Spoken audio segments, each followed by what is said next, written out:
So ayun mga idol, pagawa nga pala ako ng sidecar, pinalitan ko yung bago kong sidecar.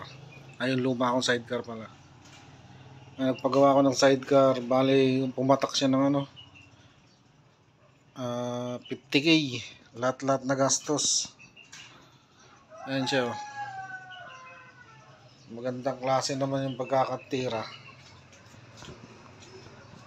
Ito dito ko ginamit sa sa TMX 155 ko. Ayan oh. Ayan.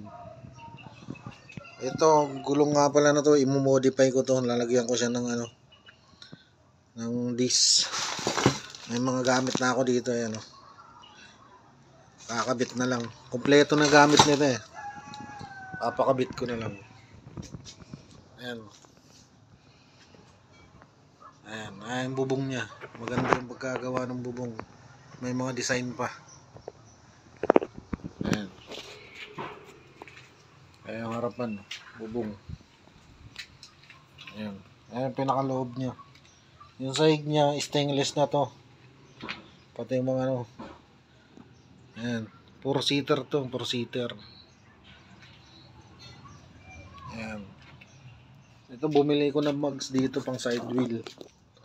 Ayan o. Naka-mags na yan. Ayan. Maganda yung pagkakayari niya. Hindi lang stainless dito, ito. Pero yung baba stainless. Ito stainless yung pinakasahig niya. Tapos yung mga bakal niya hindi stainless. Ito stainless. Stainless. Ayan. Ayan kinalabasan ng pinagawa natin. Tapos yung pinakalikod nito, ito pinakalikod. Ayan o. Yung pinakalikod niya, pinalagyan ko ng carrier. Ayan. Diba?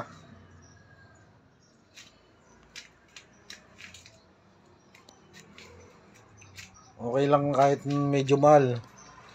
At least may gamit tayo.